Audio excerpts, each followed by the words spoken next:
ಬೆಳಗಾವಿಯಲ್ಲಿ ನಡೀತಾ ಇರುವ ಚಳಿಗಾಲದ ಅಧಿವೇಶನದಲ್ಲಿ ಬಿಸಿ ಬಿಸಿ ಚರ್ಚೆಗಳಾದವು. ಕಬ್ಬಿನ ದರದ ಬಗ್ಗೆ ಆಡಳಿತ ಪಕ್ಷ ವಿಪಕ್ಷ ನಾಯಕರ ನಡುವೆ ಜಟಾಪಟಿಯಾಯಿತು. ಗೃಹಲಕ್ಷ್ಮಿ ಹಣ ಬಿಡುಗಡೆ ಬಗ್ಗೆ ಚರ್ಚೆ ಆಯಿತು. ಇವತ್ತು ಮೂರನೇ ದಿನದ ಅಧಿವೇಶನ ನಡೆಯಲಿದ್ದು ಬೆಳಗ್ಗೆ 11 ಗಂಟೆಗೆ ಕಲಾಪ ಶುರುವಾಗಲಿದೆ. ಇವತ್ತು ದ್ವೇಷ ಭಾಷಣ ಹಾಗೂ ದ್ವೇಷ ಅಪರಾಧಗಳ ಮಸೂದೆ ಮಂಡನೆ ಮಾಡುವ ಸಾಧ್ಯತೆ ಇದೆ. ಉಭಯ ಸದನಗಳಲ್ಲಿ ಬಿಲ್ ಅಂಗೀಕಾರಕ್ಕೆ ಸರ್ಕಾರ ಸಿದ್ಧತೆ ನಡೆಸಿದ್ದು, ಇದಕ್ಕೆ ಆಕ್ಷೇಪ ವ್ಯಕ್ತಪಡಿಸೋಕೆ ಬಿಜೆಪಿ ಕೂಡ ಮುಂದಾಗಿದೆ. ಉಳಿದಂತೆ ಉತ್ತರ ಕರ್ನಾಟಕ ಭಾಗದ ಸಮಸ್ಯೆಗಳ ಮೇಲೆ ಚರ್ಚೆ ಮುಂದುವರಿಯುತ್ತೆ. ಸಿಎಂ ಸಿದ್ದರಾಮಯ್ಯ ನೇತೃತ್ವದಲ್ಲಿ ಸಿಎಲ್ಪಿ ಮೀಟಿಂಗ್ ಆಗಿದೆ. ಸಭೆಯಲ್ಲಿ ಸಚಿವರು ಶಾಸಕರಿಗೆ ಸಿಎಂ ನೀತಿ ಪಾಠ ಮಾಡಿದ್ದಾರೆ. ಸದನದಲ್ಲಿ ಸಮರ್ಥವಾಗಿ ಅಭಿಪ್ರಾಯವನ್ನ ಮಂಡಿಸಿ ಬಿಜೆಪಿಯವರ ಆರ್ಭಟಕ್ಕೆ ಮಣಿಬೇಡಿ, ಅವರಿಗೆ ಮಾತಲ್ಲೇ ಸರಿಯಾಗಿ ಚಾಟಿ ಬೀಸಿ, ಸಚಿವರ ಮಾತಿನ ವೇಳೆ ಬೆಂಬಲಕ್ಕೆ ನಿಲ್ಲಿ, ಯಾವುದೇ ಕಾರಣಕ್ಕೂ ಅವರ ಕೈ ಮೇಲಾಗದಂತೆ ನೋಡ್ಕೊಳ್ಳಿ, ಇಲಾಖಾವಾರು ಸಚಿವರು ಸರಿಯಾಗಿ ಉತ್ತರ ಕೊಡಬೇಕು, ವಿಷಯ ಅರ್ಥ ಮಾಡಿಕೊಳ್ಳದೆ ಪೇಚಿಗೆ ಸಿಲುಕಬೇಡಿ, ಸದನದಲ್ಲಿ ಗೈರಾಗಬೇಡಿ ಅಂತ ಸಲಹೆಗಳನ್ನು ನೀಡಿದ್ದಾರೆ. ಇನ್ನು ಸಿಎಲ್ಪಿ ಸಭೆ ಬಳಿಕ ಮಾಜಿ ಸಚಿವ ಕೆಎನ್ ರಾಜಣ್ಣ ಮಾತನಾಡಿದ್ದು, ಸಿಎಲ್ಪಿ ಸಭೆಯಲ್ಲಿ ಉತ್ತರ ಕರ್ನಾಟಕದ ಸಮಸ್ಯೆ ಬಗ್ಗೆ ಚರ್ಚೆ ಆಗಿದೆ. ಸದನದಲ್ಲಿ ಹೇಗೆ ಮಾತನಾಡಬೇಕು ಅಂತ ಸಚಿವರು ಶಾಸಕರಿಗೆ ಸಿಎಂ ಸೂಚನೆ ಕೊಟ್ಟಿದ್ದಾರೆ ಎಂದರು. ಅಲ್ಲದೆ ರಾಜಣ್ಣ ಬಿಜೆಪಿಗೆ ಹೋಗ್ತಾರೆ ಎನ್ನುವ ಚರ್ಚೆ ವಿಚಾರವಾಗಿ ಮಾತನಾಡಿದ ಅವರು, ನಾನು ಇಂದಿರಾ ಗಾಂಧಿ ಕಾಲದಿಂದಲೂ ಇದೇ ಪಕ್ಷದಲ್ಲಿದ್ದೀನಿ, ನಾನು ಇಂದಿರಾ ಗಾಂಧಿ ಅಭಿಮಾನಿ, ಆ ಹೇಳಿಕೆ ಕೊಟ್ಟಿದ್ದಾರೆ, ಖಂಡಿಸ್ತೀನಿ ಅಂತ ಹೇಳಿದ್ರು. ಸಭೆ ಬಳಿಕ ಕೆಎನ್ ರಾಜಣ್ಣ ಹೇಳಿಕೆ ವಿಚಾರಕ್ಕೆ ಸಂಬಂಧಪಟ್ಟಂತೆ ಉತ್ತರ ಕರ್ನಾಟಕ ಸಮಸ್ಯೆ ಬಗ್ಗೆ ಚರ್ಚೆ ನಡೆಸಲಾಗಿದೆ. ಸದನದಲ್ಲಿ ಹೇಗೆ ಮಾತನಾಡಬೇಕು ಅಂತ ಚರ್ಚೆ ನಡೆಸಲಾಗಿದೆ. ಇನ್ನು ಸಿಎಲ್ಪಿ ಸಭೆಗೂ ಮುನ್ನ ಯತೀಂದ್ರ ಹೇಳಿಕೆ ಬಗ್ಗೆ ಕೂಡ ಡಿಸಿಎಂ ಡಿಕೆ ಶಿವಕುಮಾರ್ ಪ್ರತಿಕ್ರಿಯೆ ಕೊಟ್ಟಿದ್ದಾರೆ. ನನ್ನ ಹಾಗೂ ಸಿಎಂ ನಡುವೆ ಯಾವುದೇ ಭಿನ್ನಾಭಿಪ್ರಾಯ ಇಲ್ಲ, ಯತೀಂದ್ರ ಏನ್ ಹೇಳಿಕೆ ಕೊಟ್ಟಿದ್ದಾರೆ ಗೊತ್ತಿಲ್ಲ, ನಾನು ಅವರ ಬಳಿ ಮಾತನಾಡ್ತೀನಿ ಅಂತ ಹೇಳಿದ್ರು. ಇನ್ನು ಇದೇ ವಿಚಾರವಾಗಿ ಸಚಿವೆ ಲಕ್ಷ್ಮೀ ಹೆಬ್ಬಾಳ್ಕರ್, ಜಮೀರ್ ಅಹಮದ್ ಕೂಡ ಪ್ರತಿಕ್ರಿಯೆ ಕೊಟ್ಟಿದ್ದಾರೆ.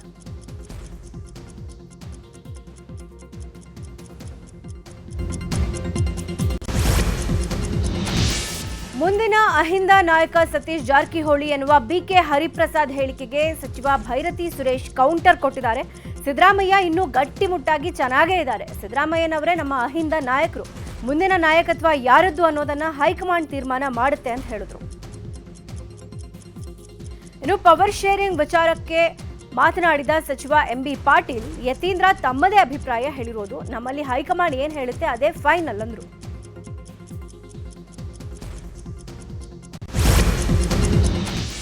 ಬೆಳಗಾವಿಯ ವಿಧಾನಸಭೆ ಅಧಿವೇಶನದಲ್ಲಿ ವಿಪಕ್ಷದವರು ಹಾಗೂ ಸ್ವಪಕ್ಷದವರಿಗೆ ಸಿಎಂ ಸಲಹೆ ಕೊಟ್ಟಿದ್ದಾರೆ. ಯಾರೇ ಆದರೂ ಸಂಸದೀಯ ಪದಗಳನ್ನ ಬಳಸೇ ಮಾತಾಡಬೇಕು, ವಿಪಕ್ಷದವರು ಮಾತಾಡುವಾಗ ಸುಮ್ನೆ ಅಡ್ಡಿಪಡಿಸೋದು ಬೇಡ ಅಂತ ಸ್ವಪಕ್ಷದವರಿಗೆ ಸಲಹೆ ಕೊಟ್ಟಿದ್ದಾರೆ. ಅಲ್ಲದೆ ಸಾಧ್ಯವಾದ ಮಟ್ಟಿಗೆ ಅಸತ್ಯ ಹೇಳೋದನ್ನ ಕಡಿಮೆ ಮಾಡಿ ಅಂತ ವಿಪಕ್ಷಕ್ಕೆ ಚಾಟಿ ಬೀಸಿದ್ರು. ವಿಧಾನಸಭೆಯಲ್ಲಿ ಗೃಹಲಕ್ಷ್ಮಿ ಯೋಜನೆಯ ಹಣ ಬಿಡುಗಡೆ ವಿಳಂಬದ ಬಗ್ಗೆ ಬಿಜೆಪಿ ಶಾಸಕ ಮಹೇಶ್ ತೆಂಗಿನಕಾಯಿ ಪ್ರಸ್ತಾಪ ಮಾಡಿದ್ರು. ಇದಕ್ಕೆ ಉತ್ತರ ನೀಡಿದ ಸಚಿವೆ ಲಕ್ಷ್ಮೀ ಹೆಬ್ಬಾಳ್ಕರ್, ಇದುವರೆಗೂ 23 ಕಂತುಗಳನ್ನು ಬಿಡುಗಡೆ ಮಾಡಿದ್ದೀವಿ, ಹಣಕಾಸು ಇಲಾಖೆ ಯಾವಾಗ ಕ್ಲಿಯರ್ ಮಾಡುತ್ತೋ ಆವಾಗ ನಾವು ಅಮೌಂಟ್ ತಡ ಮಾಡದೆ ಬಿಡುಗಡೆ ಮಾಡ್ತೀವಿ ಅಂತ ಹೇಳಿದ್ರು.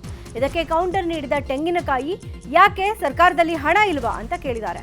ಇದಕ್ಕೆ ಆಕ್ರೋಶಗೊಂಡು ಮಹಾರಾಷ್ಟ್ರದಲ್ಲಿ ಗೃಹಲಕ್ಷ್ಮಿ ಮಾಡೆಲ್ ಅನುಸರಿಸಿದ ಬಿಜೆಪಿ ಬಗ್ಗೆ ಪ್ರಸ್ತಾಪ ಮಾಡಿ ತಿರುಗೇಟು ಕೊಟ್ಟಿದ್ದಾರೆ. ವಿಧಾನಸಭೆ ಪರಿಷತ್ನಲ್ಲಿ ಕಬ್ಬಿನ ಬೆಂಬಲ ಬೆಲೆ ವಿಚಾರವಾಗಿ ಆಡಳಿತ ಮತ್ತು ವಿಪಕ್ಷಗಳ ನಡುವೆ ವಾರ್ ನಡೆದಿದೆ.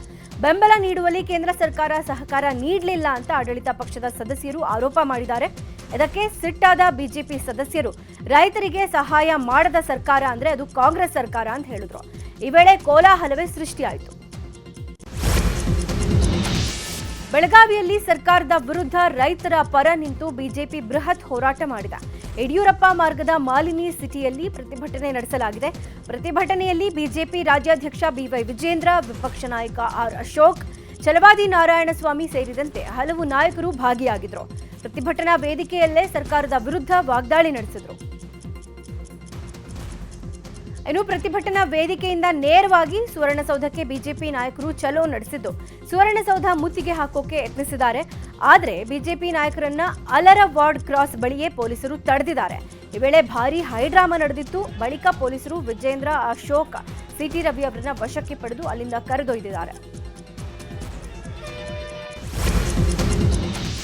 ಬಿಜೆಪಿ ಪ್ರತಿಭಟನೆ ವಿಚಾರವಾಗಿ ಮಾತನಾಡಿದ ಡಿಸಿಎಂ ಡಿಕೆ ಶಿವಕುಮಾರ್, ಬಿಜೆಪಿ ಪ್ರತಿಭಟನೆ ಮಾಡಬೇಕಾಗಿರುವುದು ಕೇಂದ್ರದ ವಿರುದ್ಧ, ರಾಜ್ಯಕ್ಕೆ ಅನ್ಯಾಯ ಆಗಿರೋದು ಕೇಂದ್ರದಿಂದ. ಸಕ್ಕರೆ ಬೆಲೆ, ಕಬ್ಬು ಬೆಲೆ, ಮೆಕ್ಕೆಜೋಳ, ಎಥೆನಾಲ್ನಲ್ಲಿ ಅನ್ಯಾಯ ಆಗ್ತಾ ಇದೆ, ಯಾವುದೇ ಅನುದಾನ ಕೊಡ್ತಿಲ್ಲ ಅಂತ ಕೇಂದ್ರದ ವಿರುದ್ಧ ಕಿಡಿಕಾರಿದ್ರು.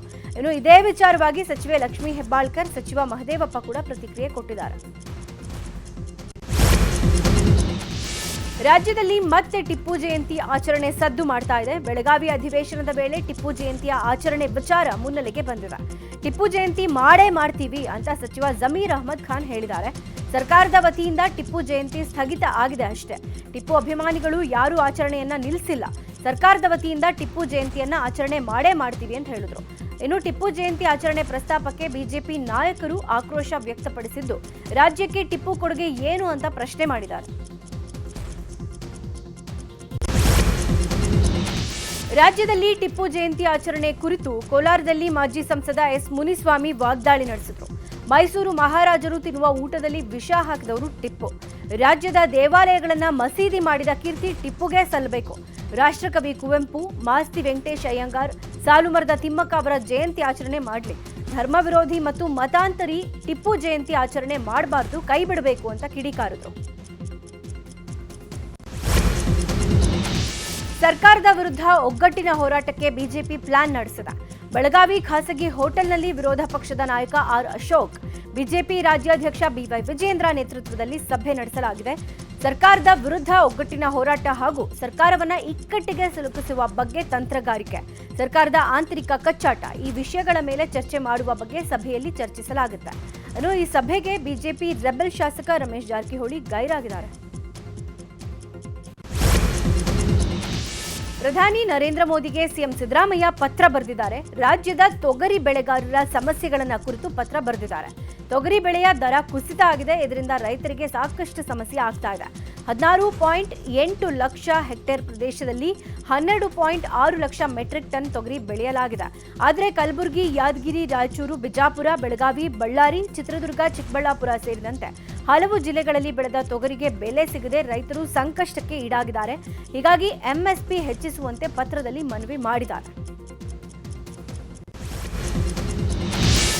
ಕಾಂಗ್ರೆಸ್ನಲ್ಲಿ ಕುರ್ಚಿ ಫೈಟ್ ಬೆನ್ನಲ್ಲೇ ಗೃಹ ಸಚಿವ ಪರಮೇಶ್ವರ್ ಪರ ತುಮಕೂರಿನಲ್ಲಿ ಹಕ್ಕೊತ್ತಾಯ ಜನಾಂದೋಲನ ಜಾಥಾ ನಡೆಸಲಾಗಿದೆ. ಕೊರಟಗೆರೆಯಲ್ಲಿ ಪರಮೇಶ್ವರ್ ಬೆಂಬಲಿಗರು ಹಾಗೂ ಕಾಂಗ್ರೆಸ್ ಪಕ್ಷದ ಪದಾಧಿಕಾರಿಗಳು ಪರಮೇಶ್ವರ್ ಅವರನ್ನ ಮುಂದಿನ ಸಿಎಂ ಮಾಡಬೇಕು ಅಂತ ಜನಾಂದೋಲನ ಜಾಥಾ ನಡೆಸಿದ್ದಾರೆ. ಜನಾಂದೋಲನದಲ್ಲಿ ಸಾವಿರಾರು ಜನ ಭಾಗಿಯಾಗಿದ್ದರು.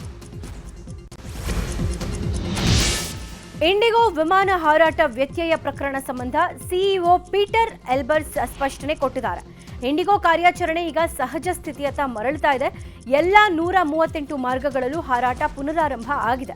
ಜೊತೆಗೆ ಏರ್ಪೋರ್ಟ್ನಲ್ಲಿದ್ದ ಲಗೇಜ್ ಅನ್ನ ಮರಳಿಸಿದ್ದೀವಿ. ಈ ಘಟನೆ ಬಳಿಕ ಕಲಿಬೇಕಾಗದ್ದು ಬಹಳಷ್ಟಿದೆ ಅಂತ ಇಂಡಿಗೋ ಸಿಇಒ ಪೀಟರ್ ಸ್ಪಷ್ಟನೆ ಕೊಟ್ಟಿದ್ದಾರೆ. ಇನ್ನು ನಿನ್ನೆ ಕೂಡ ದೇಶದಲ್ಲಿ 420ಕ್ಕೂ ವಿಮಾನಗಳನ್ನು ರದ್ದುಪಡಿಸಲಾಗಿತ್ತು. ಮಧ್ಯೆ ಇಂಡಿಗೋ ವಿಮಾನ ಸಂಸ್ಥೆಗೆ ಈಗ ನಿಗದಿಯಾಗಿರುವ ವೇಳಾಪಟ್ಟಿಯಲ್ಲಿ 10% ಕಡಿತ ಮಾಡಿದೆ. ಬೇರೆ ಸಂಸ್ಥೆಗಳಿಗೆ ಹಂಚೋದಕ್ಕೆ ಡಿಜಿಸಿಎ ನಿರ್ಧಾರ ಮಾಡಿದೆ. ಕಾರವಾರ ಜೈಲಿನಲ್ಲಿ ಮತ್ತೆ ಮಾರಾಮಾರಿಯಾಗಿದೆ. ಜೈಲಿನಲ್ಲಿದ್ದ ಮಂಗಳೂರಿನ 6 ಖೈದಿಗಳಿಂದ ಗಲಾಟೆ ನಡೆದಿದ್ದು, ಜೈಲಿನಲ್ಲಿದ್ದ ಟಿವಿ ಸೇರಿದಂತೆ ಹಲವು ವಸ್ತುಗಳನ್ನು ಒಡೆದುಹಾಕಿದ್ದಾರೆ.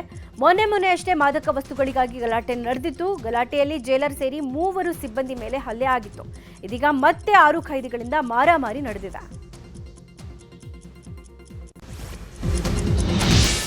ಅಕ್ರಮ ವಲಸೆ ಬಂದ ಬಾಂಗ್ಲಾ ವಲಸಿಗರಿಗೆ ಶಿಕ್ಷೆ ಪ್ರಕಟವಾಗಿದೆ. 10 ಮಂದಿ ಆರೋಪಿತರಿಗೆ 2 ವರ್ಷ ಸಜೆ ಮತ್ತು ತಲಾ 10,000 ದಂಡ ವಿಧಿಸಿ ಆದೇಶ ಹೊರಡಿಸಲಾಗಿದೆ.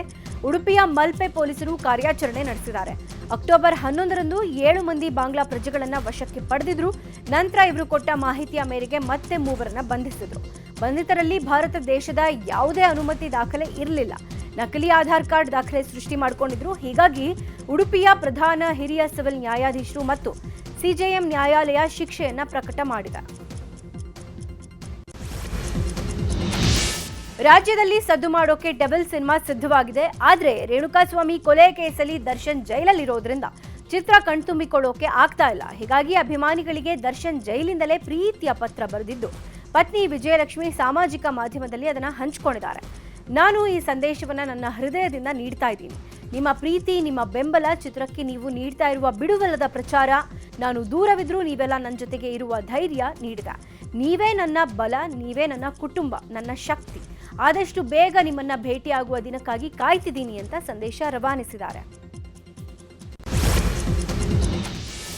ಜನರನ್ನ ಫ್ರೀಯಾಗಿ ವಿದೇಶಕ್ಕೆ ಟ್ರಿಪ್ ಕಳುಹಿಸಿ ಅಲ್ಲಿಂದ ಡ್ರಗ್ಸ್ ತರಿಸ್ತಾ ಇದ್ದ ಆರೋಪಿಗಳನ್ನ ಪೊಲೀಸರು ಬಂಧಿಸಿದ್ದಾರೆ. ಮಹಾಲಕ್ಷ್ಮಿ ಲೇಔಟ್ ಪೊಲೀಸರ ವಿಚಾರಣೆ ವೇಳೆ ಬೃಹತ್ ಡ್ರಗ್ ಜಾಲ ಇದೀಗ ಬೆಳಕಿಗೆ ಬಂದಿದೆ. ಕೇರಳ ಮೂಲದ ಸೈಫುದ್ದೀನ್ ಹಾಗೂ ಸಿಮ್ರನ್ ಎನ್ನುವವರನ್ನ ಕೆಲ ದಿನಗಳ ಹಿಂದೆ ಬಂಧಿಸಲಾಗಿತ್ತು. ಫ್ರೀ ಟ್ರಿಪ್ ಅಂತ ಬ್ಯಾಂಕಾಕ್ಗೆ ತೆರಳಿದ್ದ ದಂಪತಿ ಅಲ್ಲಿಂದ ಬರೋವಾಗ ತಂದಿದ್ದ ಪಾರ್ಸೆಲ್ ಮೂಲಕ ಸಿಕ್ಕಿಬಿದ್ದಿದ್ದಾರೆ. ಜ್ಯೋತಿಷಿಯಂತೆ ವೇಷ ಹಾಕೊಂಡಿದ್ದ ಸುಬೇರ್ ಎಂಬಾತ ದಂಪತಿ ಮೂಲಕ ಡ್ರಗ್ಸ್ ತರಿಸಿದ್ನಂತೆ. ಕೇರಳದಲ್ಲಿ ಸುಬೇರ್ ಡ್ರಗ್ಸ್ ದಂಧೆ ಮಾಡ್ಕೊಂಡಿದ್ದಂತೆ. ಸದ್ಯ ಮೂವರನ್ನ ಬಂಧಿಸಿರುವ ಪೊಲೀಸರು ವಿಚಾರಣೆ ಮುಂದುವರಿಸಿದ್ದಾರೆ.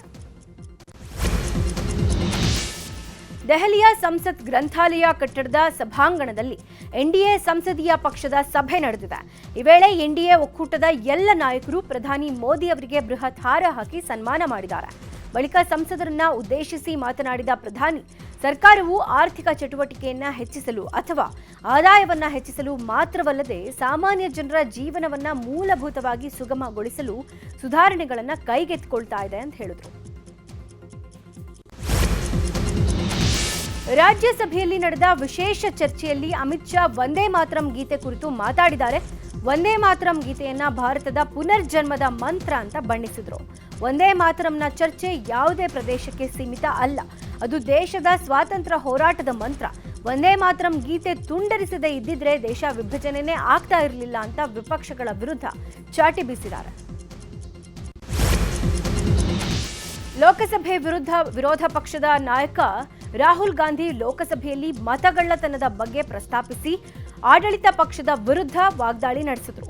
ಚುನಾವಣಾ ಗುರುತಿನ ಚೀಟಿಗಳು ಅಕ್ರಮವಾಗಿ ಪ್ರಿಂಟ್ ಆಗಿವೆ. ನನ್ನ ಪ್ರಶ್ನೆಗಳಿಗೆ ಚುನಾವಣಾ ಆಯೋಗ ಉತ್ತರಿಸಿಲ್ಲ.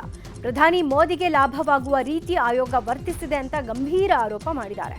ಇತ ಎಲ್ಲ ಸರ್ಕಾರಿ ಸಂಸ್ಥೆಗಳ ಮೇಲೆ ಆರ್ಎಸ್ಎಸ್ ಹಿಡಿತ ಇದೆ ಎಂದ ರಾಹುಲ್ ಗಾಂಧಿ ಆರೋಪಕ್ಕೆ ಸಂಸತ್ನಲ್ಲಿ ಬಿಜೆಪಿಯಿಂದ ಭಾರಿ ಆಕ್ರೋಶ ವ್ಯಕ್ತವಾಗಿದೆ. ಕಾಂಗ್ರೆಸ್ ರಾಜ್ಯಸಭಾ ಸದಸ್ಯೆ ಸೋನಿಯಾ ಗಾಂಧಿಗೆ ಮತ್ತೊಂದು ಸಂಕಷ್ಟ ಎದುರಾಗಿದೆ. ಪೌರತ್ವ ಪಡೆಯುವ 3 ವರ್ಷಗಳ ಮೊದಲೇ 1980ರ ವೋಟರ್ ಲಿಸ್ಟ್ನಲ್ಲಿ ಹೆಸರು ಸೇರಿಸಿದ ಆರೋಪ ಇದೆ. ಈ ಆರೋಪಕ್ಕೆ ದೆಹಲಿ ನ್ಯಾಯಾಲಯ ಉತ್ತರ ಕೇಳಿ ನೋಟಿಸ್ ಕೊಟ್ಟಿದೆ. ಮುಂದಿನ ವಿಚಾರಣೆಯನ್ನ 2026ರ ಜನವರಿ 6ಕ್ಕೆ ನಿಗದಿಪಡಿಸಿದೆ. ಈ ಸಂಬಂಧ ಮಾತನಾಡಿದ ಪ್ರಿಯಾಂಕಾ ವಾದ್ರಾ ಪೌರತ್ವ ಪಡೆದ ನಂತರ ಮತ ಚಲಾಯಿಸಿದ್ದಾರೆ ಅಂತ ಸಮರ್ಥಿಸಿಕೊಂಡಿದ್ದಾರೆ.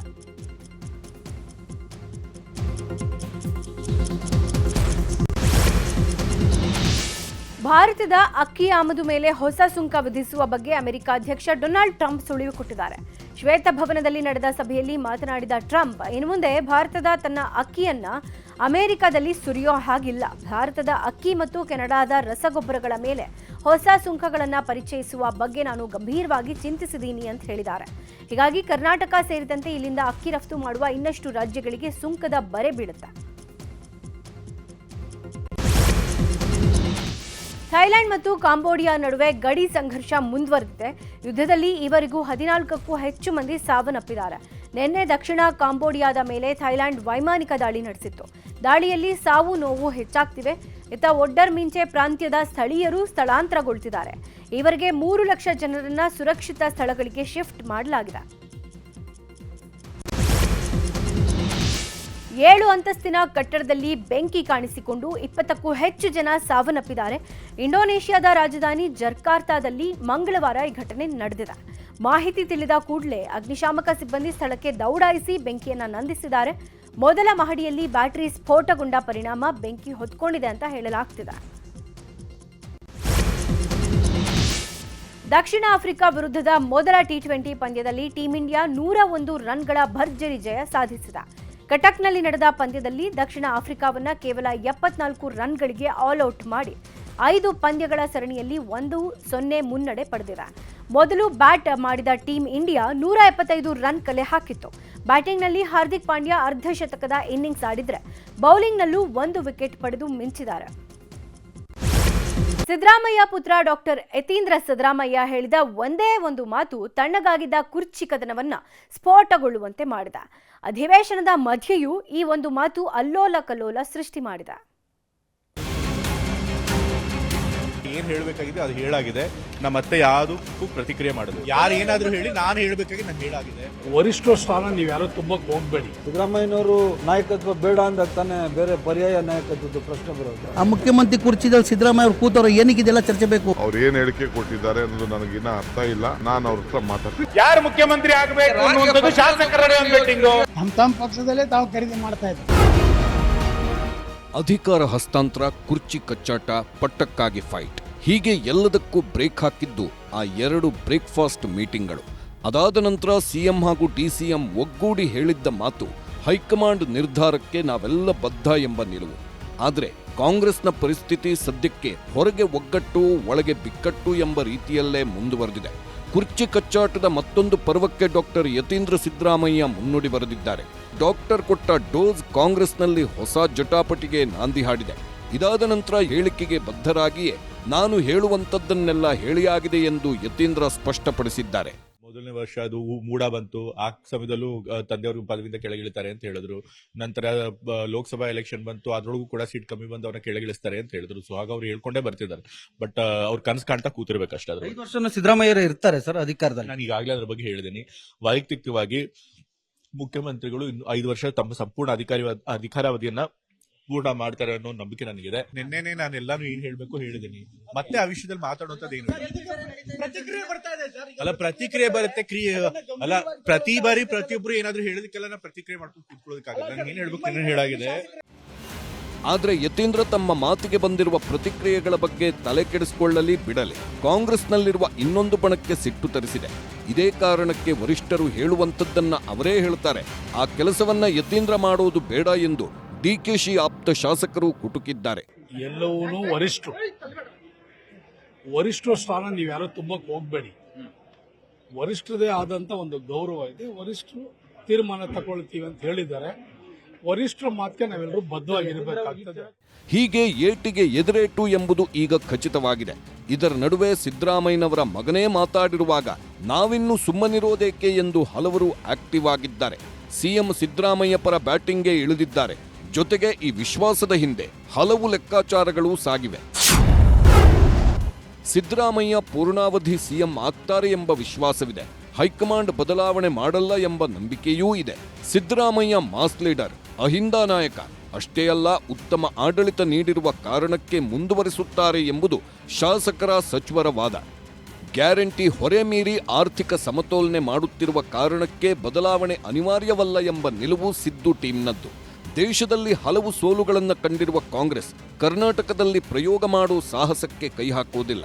ಸಂಸತ್ ಅಧಿವೇಶನದ ಬಳಿಕ ಸಂದೇಶ ಬರುವ ನಿರೀಕ್ಷೆಯಲ್ಲಿಯೇ ಈಗ ಮಾತಿಗಿಳಿದಿದ್ದಾರೆ. ನಮ್ಮ ನಾಯಕರು ಸಿದ್ದರಾಮಯ್ಯನವರು ಇನ್ನೂ ಗಟ್ಟಿಮುಟ್ಟಿಯಾಗಿದ್ದಾರೆ. ಸಿದ್ದರಾಮಯ್ಯನವರು ನಾಯಕತ್ವ ಬೇಡ ಅಂದಾಗ ತಾನೇ ಬೇರೆ ಪರ್ಯಾಯ ನಾಯಕತ್ವದ ಪ್ರಶ್ನೆ ಬರೋದು. King is alive. ಈಗ ಮುಖ್ಯಮಂತ್ರಿಗಳಿದ್ದಾರೆ ಸಿದ್ದರಾಮಯ್ಯನವರು.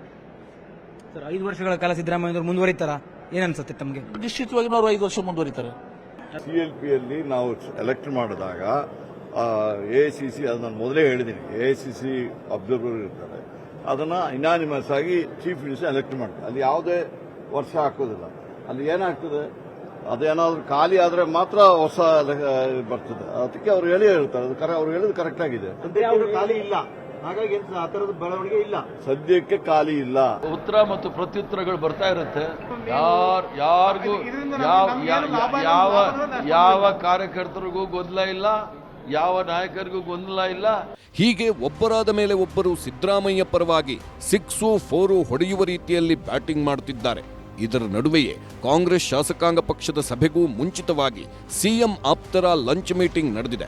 ಸುವರ್ಣಸೌಧದಲ್ಲಿ ಸಿಎಂ ಆಪ್ತ ಸಚಿವರು, ಶಾಸಕರು, ಸಚಿವ ಕೆ ವೆಂಕಟೇಶ್ ಕಚೇರಿಯಲ್ಲಿ ಲಂಚ್ ಮೀಟಿಂಗ್ಗೆ ಸೇರಿದ್ರು. ಯತೀಂದ್ರ ಹೇಳಿಕೆ, ಡಿಕೆ ಸೈಲೆಂಟ್ ಸೂತ್ರದ ನಡುವೆಯಾದ ಮೀಟಿಂಗ್ ಕೂಡ ಕುತೂಹಲ ಮೂಡಿಸಿದೆ. ಈಗ ಯಾವಾಗ ಇದೆಲ್ಲ ಚರ್ಚೆ ಆಗಬೇಕಾಗಿರೋದು? ಮುಖ್ಯಮಂತ್ರಿ ಕುರ್ಚಿ ಖಾಲಿ ಇದ್ರೆ ಆ ಮುಖ್ಯಮಂತ್ರಿ ಕುರ್ಚಿದಲ್ಲಿ ಸಿದ್ದರಾಮಯ್ಯ ಅವರು ಕೂತವ್ರು ಏನಕ್ಕೆ ಇದೆಲ್ಲ ಚರ್ಚೆ ಬೇಕು? ಈಗ ನಮ್ಮ ಪಕ್ಷ ಯಾರು? ಹೈಕಮಾಂಡ್. ಯತೀಂದ್ರ ಏನೇ ಹೇಳಿದ್ರೂ ಯಾರೂ ಮಾತಾಡಬೇಡಿ. ಆಪ್ತ ಶಾಸಕರಿಗೆ ಡಿಕೆ ಖಡಕ್ ವಾರ್ನಿಂಗ್.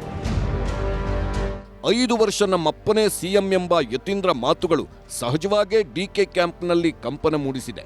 ಯತೀಂದ್ರ ಜೊತೆ ನಾನು ಮಾತನಾಡುತ್ತೇನೆ, ನೀವು ಯಾರು ಎಲ್ಲೂ ಏನನ್ನೂ ಮಾತನಾಡಬೇಡಿ ಎಂದು ಆಪ್ತರಿಗೆ ಡಿಕೆ ಸೂಚನೆ ಕೊಟ್ಟಿದ್ದಾರೆ. ಯಾವಾಗಲೂ ನಮ್ದು ತಿಳಿಯಿದೆ, ನಾನು ಚೀಫ್ ಮಿನಿಸ್ಟರ್ ಅಲ್ಲಿ ಯಾವ ತರದ ಭಿನ್ನಾಭಿಪ್ರಾಯ ಹಿಂದೇನೂ ಇಲ್ಲ, ಇವತ್ತೂ ಇಲ್ಲ, ಮುಂದೇನೂ ಇಲ್ಲ. ಅವ್ರು ಏನ್ ಹೇಳಿಕೆ ಕೊಟ್ಟಿದ್ದಾರೆ ಅನ್ನೋದು ನನಗಿನ್ನ ಅರ್ಥ ಇಲ್ಲ.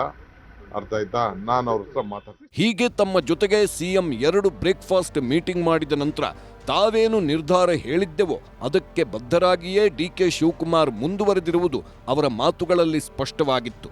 ಹಾಗಿದ್ದರೂ ಡಿಕೆ ಟೀಮ್ ಮಾತ್ರ ತಮಗೆ ಪೂರಕವಾದ ಸಂದೇಶ ಹೈಕಮಾಂಡ್ನಿಂದ ಬರುತ್ತೆ ಎಂಬ ನಿರೀಕ್ಷೆಯಲ್ಲಿದ್ದಾರೆ. ಡಿಸೆಂಬರ್ 19ಕ್ಕೆ ಸಂದೇಶ ಬರಬಹುದು, ಡಿಕೆಶಿಗೆ ಅವಕಾಶ ಕೊಡುತ್ತಾರೆ ಎಂಬ ವಿಶ್ವಾಸದಲ್ಲಿದ್ದಾರೆ. ಡಿಕೆಶಿ ಸೇವೆ ಪರಿಗಣಿಸಿ ಸಿಎಂ ಸ್ಥಾನವನ್ನ ಉಳಿದ ಅವಧಿಗೆ ಕೊಡುತ್ತಾರೆ ಎಂಬ ಆಶಾವಾದವಿದೆ. ಮುಂದಿನ ಅವಧಿಗೆ ಪಕ್ಷ ಸಂಘಟನೆ ಮಾಡುವ ಉದ್ದೇಶದಿಂದ ಡಿಕೆಶಿ ಜನವರಿ ತಿಂಗಳಿನಲ್ಲಿ ಸಿಎಂ ಆಗ್ತಾರೆ ಎಂಬ ನಂಬಿಕೆಯಲ್ಲೇ ಕಾದು ನೋಡುವ ತಂತ್ರ ಮಾಡಿದ್ದಾರೆ ಡಿಕೆ ಆಪ್ತರು. ಸದನದ ಹೊರಗೆ ಹೀಗೆ ಸಿಎಂ ಕುರ್ಚಿಯ ಸುತ್ತಲೂ ಕಾಂಗ್ರೆಸ್ ನಾಯಕರ ಥಕದಿಮಿತ ನಡೆಯುತ್ತಿದ್ರೆ, ಸದನದ ಒಳಗೂ ಕುರ್ಚಿ ಕಚ್ಚಾಟ ಪ್ರತಿಪಕ್ಷಗಳಿಗೆ ಚರ್ಚೆಯ ವಸ್ತುವಾಯಿತು. ಬೆಟ್ಟಿಂಗ್ ವಿಚಾರದ ಪ್ರಶ್ನೋತ್ತರ ವೇಳೆ ವಿಧಾನಸಭೆಯಲ್ಲಿ ಸ್ವಾರಸ್ಯಕರ ಚರ್ಚೆ ನಡೆಯಿತು.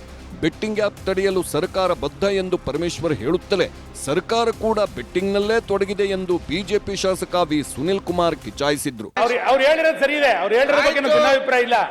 ಯಾರು ಮುಖ್ಯಮಂತ್ರಿ ಆಗಬೇಕು ಅನ್ನುವಂಥದ್ದು ಶಾಸಕರ ಬೆಟ್ಟಿಂಗು.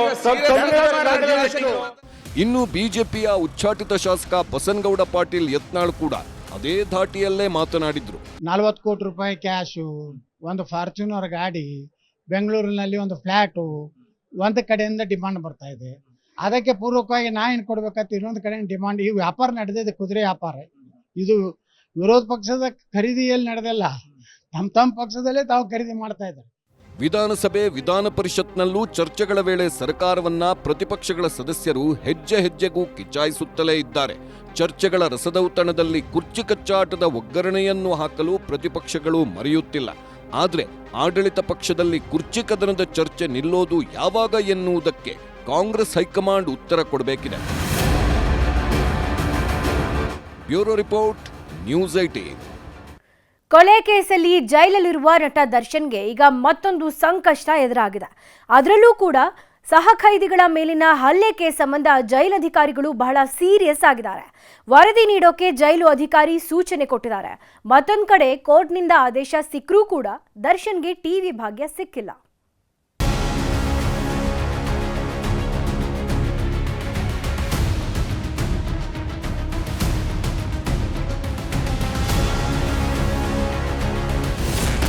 ಸಹ ಖೈದಿಗಳ ಮೇಲೆ ದರ್ಶನ್ ಹಲ್ಲೆ ಕೇಸ್, ರಿಪೋರ್ಟ್ಗೆ ಸೂಪರಿಂಟೆಂಡೆಂಟ್ ಸೂಚನೆ. ನನಗೆ ಸಾಟಿ ಯಾರೂ ಇಲ್ಲ ಅಂತ ಮೆರೆಯುತ್ತಿದ್ದ ನಟ ದರ್ಶನ್ ಕೊಲೆ ಕೇಸಲ್ಲಿ ಜೈಲು ಸೇರಿದ್ದಾರೆ. ಅಂದುಕೊಂಡಿದ್ದನ್ನ ಕ್ಷಣಾರ್ಧದಲ್ಲಿ ಪಡೆಯುತ್ತಿದ್ದ ದಾಸ ಈಗ ಮಲಗಲು ಹಾಸಿಗೆ, ನೋಡಲು ಟಿವಿ ಇಲ್ಲದೆ ಪರಪ್ಪನ ಅಗ್ರಹಾರ ಜೈಲಲ್ಲಿ ವಿಲವಿಲ ಒದ್ದಾಡುತ್ತಿದ್ದಾನೆ. ನಾಡಿದ್ದು ದರ್ಶನ್ ನಟನೆಯ ಬಹುನಿರೀಕ್ಷಿತ ಡೆವಿಲ್ ಸಿನಿಮಾ ರಿಲೀಸ್ ಆಗ್ತಿದೆ. ಈ ಹೊತ್ತಲ್ಲಿ ಸಹ ಖೈದಿಗಳ ಮೇಲೆ ಹಲ್ಲೆ ಮಾಡಿ ಮತ್ತೆ ಸುದ್ದಿಯಾಗಿದ್ದಾರೆ ದರ್ಶನ್. ಜೈಲು ಸೇರಿದ್ರೂ ದರ್ಶನ್ ಬುದ್ಧಿ ಕಲ್ತಿಲ್ಲ. ಪ್ರತಿ ಸಣ್ಣ ಪುಟ್ಟ ವಿಚಾರಗಳಿಗೂ ಕೋಪ ಮಾಡಿಕೊಳ್ಳುತ್ತಿದ್ದಾರಂತೆ. ಬ್ಯಾರಕ್ನಲ್ಲಿ ಸಹ ಖೈದಿಗಳ ಮೇಲೆ ಹಲ್ಲೆಗೆ ಮುಂದಾಗೋದು, ಅವಾಚ್ಯ ಶಬ್ದಗಳಿಂದ ಬೈಯೋದು ಮಾಡುತ್ತಿದ್ದಾರಂತೆ. ಇದರಿಂದಾನೇ ಅನುಕುಮಾರ್ ಹಾಗೂ ಜಗ್ಗ ಜೈಲು ಬದಲಾವಣೆಗೆ ಮನವಿ ಮಾಡಿದ್ದಾರೆ. ಈ ಸುದ್ದಿ ಹೊರಗಡೆ ಬಂದಿದ್ದೇ ಜೈಲಿನ ಸೂಪರಿಂಟೆಂಡೆಂಟ್ ಅಂಶುಕುಮಾರ್ ಬಹಳ ಸೀರಿಯಸ್ ಆಗಿ ತಗೊಂಡಿದ್ದಾರೆ. ಜೈಲಾಧಿಕಾರಿಗಳಿಗೆ ಘಟನೆ ಕುರಿತಂತೆ 1 ವಾರದಲ್ಲೇ ರಿಪೋರ್ಟ್ ಕೊಡಲು ಸೂಚಿಸಿದ್ದಾರೆ. ಜೊತೆಗೆ ಬ್ಯಾರಕ್ನಲ್ಲಿ ದರ್ಶನ್ ಜೊತೆಗೆ ಇರುವ ಇತರೆ ಆರೋಪಿಗಳು, ಬ್ಯಾರಕ್ ಬಳಿಯ ಸಿಬ್ಬಂದಿ ಹೇಳಿಕೆ, ಜೊತೆಗೆ ಬಾಡಿ ಓರ್ನ್ ಕ್ಯಾಮೆರಾದ ದೃಶ್ಯಗಳನ್ನ ವರದಿಯಲ್ಲಿ ಉಲ್ಲೇಖಿಸಲು ಸೂಚನೆ ನೀಡಿದ್ದಾರೆ. 1 ವಾರ ಆದರೂ ದರ್ಶನ್ಗಿಲ್ಲ ಟಿವಿ ಭಾಗ್ಯ. ನಟ ದರ್ಶನ್ ಹಾಗೂ ಡಿ ಗ್ಯಾಂಗ್ ಡೆವಿಲ್ ಸಿನಿಮಾದ ಅಪ್ಡೇಟ್ ಜೊತೆಗೆ ಬೇಜಾರು ಕಳೆಯೋಕೆ ಟಿವಿ ಕೊಡಿ ಅಂತ ಕೋರ್ಟ್ ಮೊರೆ ಹೋಗಿತ್ತು. ಈ ವೇಳೆ ಕೋರ್ಟ್ ಕೂಡ ಟಿವಿ ಕೊಡಿ ಎಂದಿತ್ತು. ಆದ್ರೆ ಜೈಲಾಧಿಕಾರಿಗಳು ದರ್ಶನ್ ಬ್ಯಾರಕ್ಗೆ ಟಿವಿ ಕೊಡೋಕ್ಕಾಗಲ್ಲ, ಶಾರ್ಟೇಜ್ ಇದೆ, ಬೇಕಿದ್ದರೆ ಟಿವಿ ಇರೋ ಬ್ಯಾರಕ್ಗೆ ಹೋಗಿ ನೋಡಲಿ ಅಂತಿದ್ದಾರೆ. ಆದ್ರೆ ದರ್ಶನ್ ಮಾತ್ರ ನಾನು ಬೇರೆ ಬ್ಯಾರಕ್ಗೆ ಹೋಗಲ್ಲ, ನಮ್ ಬ್ಯಾರಕ್ಗೆ ಟಿವಿ ಕೊಡಿ ಅಂತಿದ್ದಾರೆ.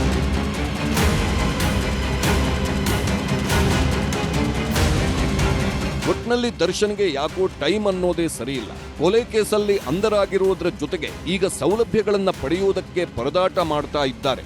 ಸಹ ಕೈದಿಗಳ ಮೇಲೆ ಹಲ್ಲೆ ಘಟನೆ ಸಂಬಂಧ ಈ ವಾರದಲ್ಲಿ ಜೈಲಾಧಿಕಾರಿಗಳು ತನಿಖೆ ಮಾಡಿ ಹಿರಿಯ ಅಧಿಕಾರಿಗಳಿಗೆ ಏನ್ ರಿಪೋರ್ಟ್ ಕೊಡ್ತಾರೆ ಅನ್ನೋದನ್ನ ಕಾದು ನೋಡಬೇಕಿದೆ. Manjunath N, crime bureau, news 18, Bengaluru. ಜನ ಮರುಳೋ ಜಾತ್ರೆ ಮರುಳೋ ಅನ್ನೋ ಗಾದೆ ಮಾತಿದೆ. ಆ ಗಾದೆಗೆ ತಕ್ಕ ರೀತಿ ಈ ಊರಲ್ಲಿ ಜಾತ್ರೆಯ ಆಚರಣೆ ನಡೆದಿದೆ. ಜಾತ್ರೆಯಲ್ಲಿ ಈ ರೀತಿ ಕೂಡ ಆಚರಣೆ ಮಾಡ್ತಾರಾ ಅಂತ ಆಶ್ಚರ್ಯ ಆಗುತ್ತೆ. ಜನ ಏನಂತ ಆಚರಣೆ ಮಾಡಿದ್ರು, ಏನ್ ಹೇಳ್ತಾ ಇದೀವಿ ಅನ್ಕೊಂಡ್ರ ಈ ಸ್ಟೋರಿ ನೋಡಿ.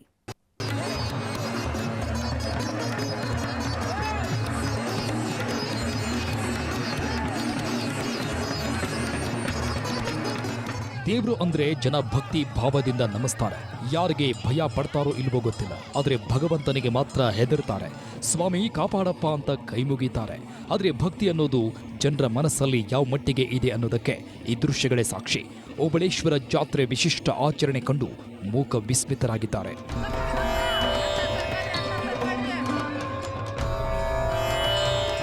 ದಾವಣಗೆರೆ ಜಿಲ್ಲೆ ಕೋಡಿಹಳ್ಳಿ ಗ್ರಾಮದ ಓಬಳೇಶ್ವರ ಜಾತ್ರೆ ಅಂದ್ರೆ ಸಿಕ್ಕಾಪಟ್ಟೆ ಫೇಮಸ್. 3 ವರ್ಷಕ್ಕೊಮ್ಮೆ ನಡೆಯೋ ಈ ಜಾತ್ರೆಗೆ ತನ್ನದೇ ಆದ ಮಹತ್ವ, ಇತಿಹಾಸವಿದೆ. ಓಬಳೇಶ್ವರನ ಜಾತ್ರೆಗೆ ಎಲ್ಲಿದ್ದವರು ಒಂದು ಕಡೆ ಸೇರ್ತಾರೆ. ಈ ಜಾತ್ರೆ ವಿಶೇಷ ಅಂದ್ರೆ ಹೊಳೆ ಪೂಜೆ. ಊರಿನ ಹೊರಗೆ ಇರೋ ಹಳ್ಳಕ್ಕೆ ಹೋಗಿ ಹೊಳೆ ಪೂಜೆ ಮಾಡಬೇಕು. ಆಗ ಊರಿನ ಜನರೆಲ್ಲ 1.5 ಕಿಲೋಮೀಟರ್ವರೆಗೆ ಅಡ್ಡಲಾಗಿ ಮಲಗ್ತಾರೆ. ಅವರ ಮೇಲೆ ಓಬಳೇಶ್ವರ ದೇವರನ್ನ ಹೊತ್ತ ಪೂಜಾರಿ ಅವರ ಮೇಲೆ ನಡೆದುಕೊಂಡು ಹೋಗ್ತಾರೆ. ನಂತರ ಅಲ್ಲಿಂದ ದೇವಸ್ಥಾನದವರೆಗೂ ಮಲಗಿದ್ದ ಜನರ ಮೇಲೆ ಪೂಜಾರಿ ನಡೆದುಕೊಂಡೇ ಬರ್ತಾರೆ. ಈ ಆಚರಣೆ ಕೂಡ ಎಲ್ಲರ ಹುಬ್ಬೇರುವಂತೆ ಮಾಡಿದೆ.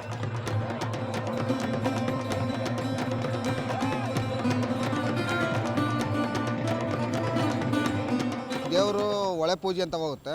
ಒಳೆ ಪೂಜೆ ಅಂತ ಹೋದಾಗ ಅದು ಆ ಕಡೆಯಿಂದ ಒಳೆ ಪೂಜೆ ಮುಗಿಸ್ಕೊಂಡು ದೇವಸ್ಥಾನಕ್ಕೆ ಬರ್ಬೇಕಾದ್ರೆ ಪ್ರತಿಯೊಬ್ಬರು ಸಹ ದೇವರ ಪಾದಸ್ಪರ್ಶ ಮಲಗಿರ್ತಾರೆ. ಅವ್ರ ಬೆನ್ನ ಮೇಲೆ ಪಾದಸ್ಪರ್ಶ ಮಾಡಿ ಬರುತ್ತೆ. ಆ ಸ್ಪರ್ಶದಿಂದ ಅವರಲ್ಲಿರೋಂಥ ನೋವು ನಿವಾರಣೆಗಳು ಮತ್ತು ಕಷ್ಟ ಸಂಕಟಗಳು ಏನೇ ಇದ್ರೂ ದೂರ ಆಗ್ತಾ ಅನ್ನೋ ಒಂದು ಹಿಂದಿನ ಇತಿಹಾಸದಿಂದಲೂ ಇದು ವಾಡಿಕೆ ಇದೆ. ಅಡ್ಡಲಾಗಿ ಮಲಗಿದವರ ಮೇಲೆ ಓಬಳೇಶ್ವರನನ್ನ ಹೊತ್ತ ಪೂಜಾರಿ ನಡ್ಕೊಂಡು ಹೋದ್ರೆ ಒಳ್ಳೆಯದಾಗುತ್ತಂತೆ. ಸಂಕಷ್ಟಗಳೆಲ್ಲ ದೂರವಾಗಿ ಮಕ್ಕಳಾಗದವರಿಗೆ ಮಕ್ಕಳ ಭಾಗ್ಯ ಕರುಣಿಸ್ತಾನಂತೆ. ಕೆಲಸ ಸಿಗದವರಿಗೆ ಕೆಲಸದ ಭಾಗ್ಯ ದೊರೆಯುತ್ತೆ ಅನ್ನೋದು ಜನರ ನಂಬಿಕೆ. ಹೀಗಾಗಿ ನಮ್ಮ ಕಷ್ಟಗಳಿಗೆ ಪರಿಹಾರ ಮಾಡಪ್ಪ ದೇವರೇ ಅಂತ ದೇವರ ಮುಂದೆ ಅಡ್ಡಲಾಗಿ ಮಲಗುತ್ತಾರೆ. ಒಳೆ ಪೂಜೆ ದೇವಸ್ಥಾನದ ಒಳೆ ಪೂಜೆ ಮಾಡ್ಬೇಕಾದ್ರೆ ದೇವ್ರನ್ನ ಯಾರು ನೋಡೋದು, ಎಲ್ಲ ಕಣ್ಣಿಗೆ ಬಟ್ಟೆ ಕಟ್ಕೊಂಡಿರ್ತಾರೆ. ಕಣ್ಣಿಗೆ ಬಟ್ಟೆ ಕಟ್ಬಿಟ್ಟು ಪೂಜೆ ಮಾಡ್ತಾರೆ. ದೇವ್ರು ತೊಳಿತಾರೆ, ಕಣ್ಣಿಗೆ ಬಟ್ಟೆ ಕಟ್ಕೊಂಡೆ ದೇವ್ರು ತೊಳಿತಾರೆ. ಕಣ್ಣಿಗೆ ಬಟ್ಟೆ ಕಟ್ಕೊಂಡೆ ಪೂಜೆ ಮಾಡ್ತಾರೆ. ಅದೊಂದು ವಿಶೇಷ. ಅಲ್ಲಿ ನಾನು ಎಲ್ಲೂ ನೋಡಿರಲ್ಲ, ನಮ್ಮನ್ನು ನೋಡ್ಲಿಕ್ಕೆ ಬಿಡಲಿಲ್ಲ ಅವರು. ದೇವಸ್ಥಾನದ ಯಾರು ನೋಡೋಂಗಿಲ್ಲ. ಹಳೆ ಕಾಲದಿಂದ ನಡ್ಕೊಂಬಂದಿರೋದಪ್ಪ ಅಂದ್ರೆ ಕಣ್ಣಿಗೆ ಬಟ್ಟೆ ಕಟ್ಕೊಂಡು ಎಲ್ಲ ಪೂಜೆ ಮಾಡಿದ್ರು, ದೇವ್ರು ತೊಳೆದ್ರು. ಅದೊಂದು ವಿಶೇಷತೆ ನನಗೆ ಒಂಥರ ಏನೋ ಹೊಸದಾಗಿ ಅನ್ನಿಸ್ತು ಸರ್. ಒಟ್ನಲ್ಲಿ ಕೋಡಿಹಳ್ಳಿ ಗ್ರಾಮಸ್ಥರ ದಶಕಗಳ ಆಚರಣೆಗೆ ಪರ ವಿರೋಧದ ಚರ್ಚೆಗೆ ಕಾರಣವಾಗಿದೆ. ಕೆಲವರು ಇದು ಮೌಢ್ಯತೆ ಆಚರಣೆ ಅಂದ್ರೆ, ಇನ್ನು ಕೆಲವರು ಅವರವರ ಧಾರ್ಮಿಕ ನಂಬಿಕೆ ಎನ್ನುತ್ತಾರೆ. ಸಂಜಯ್, ನ್ಯೂಸ್ 18, ದಾವಣಗೆರೆ.